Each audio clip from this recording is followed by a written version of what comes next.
ಮತ್ತೊಂದು breaking news ಇದೆ. ಮಂಡ್ಯಕ್ಕೆ ಕೇವಲ 9 ತಿಂಗಳಲ್ಲೇ 8,700 ಕೋಟಿ ಕೊಟ್ಟಿದ್ದಾರೆ ಸಿಎಂ ಕುಮಾರಸ್ವಾಮಿ.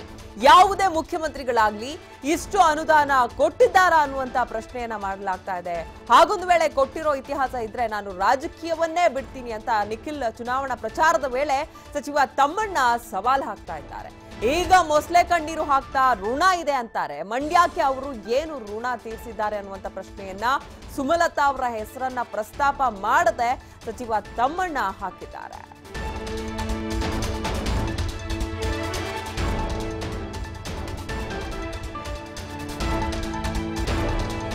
ಮುಖ್ಯಮಂತ್ರಿಗಳ 9 ತಿಂಗಳಲ್ಲಿ ಮಂಡ್ಯ ಜಿಲ್ಲೆಗೆ 8,760 ಕೋಟಿ ಸ್ಯಾಂಕ್ಷನ್ ಮಾಡಿದ್ರು, ಶಂಕುಸ್ಥಾಪನೆ ಮಾಡಿದ್ರು. ಮಂಡ್ಯದಲ್ಲಿ ಯಾವ ಮುಖ್ಯಮಂತ್ರಿ ಒಂದು ವರ್ಷದಲ್ಲಿ ಇತಿಹಾಸದಲ್ಲಿ ಸ್ವಾತಂತ್ರ್ಯ ಬಂದ 70 ವರ್ಷದಲ್ಲಿ 1,000 ಕೋಟಿ ಒಂದು ಜಿಲ್ಲೆಗೆ ಸ್ಯಾಂಕ್ಷನ್ ಮಾಡಿರುವಂತ ಮುಖ್ಯಮಂತ್ರಿ ಯಾರಾದ್ರೂ ನಿಮ್ಮ ಮಾತಾಡಿದಲ್ಲಿ ನಾನು ನಮಸ್ಕಾರ ಮಾಡ್ಕೊಂಡು ರಾಜಕೀಯ ಬಿಟ್ಟು ಹೋಗ್ತೀನಿ.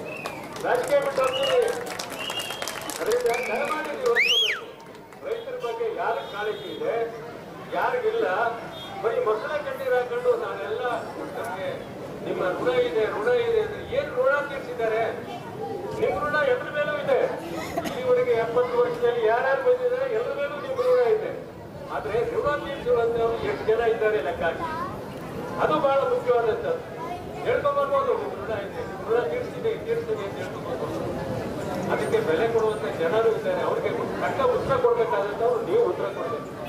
ಮುಖ್ಯಮಂತ್ರಿಗಳ 9 ತಿಂಗಳಲ್ಲಿ ಮಂಡ್ಯ ಜಿಲ್ಲೆಗೆ 8,760 ಕೋಟಿ ಸ್ಯಾಂಕ್ಷನ್ ಮಾಡಿದ್ರು, ಶಂಕುಸ್ಥಾಪನೆ ಮಾಡಿದ್ರು. ಮಂಡ್ಯದಲ್ಲಿ ಯಾವ ಮುಖ್ಯಮಂತ್ರಿ ಒಂದು ವರ್ಷದಲ್ಲಿ ಇತಿಹಾಸದಲ್ಲಿ ಸ್ವಾತಂತ್ರ್ಯ ಬಂದ 70 ವರ್ಷದಲ್ಲಿ 1,000 ಕೋಟಿ ಒಂದು ಜಿಲ್ಲೆಗೆ ಸ್ಯಾಂಕ್ಷನ್ ಮಾಡಿರುವಂತ ಮುಖ್ಯಮಂತ್ರಿ ಯಾರಾದ್ರೂ ನಿಮ್ಮ ಮಾತಾಡಿದಲ್ಲಿ ನಾನು ನಮಸ್ಕಾರ ಮಾಡ್ಕೊಂಡು ರಾಜಕೀಯ ಬಿಟ್ಟು ಹೋಗ್ತೀನಿ.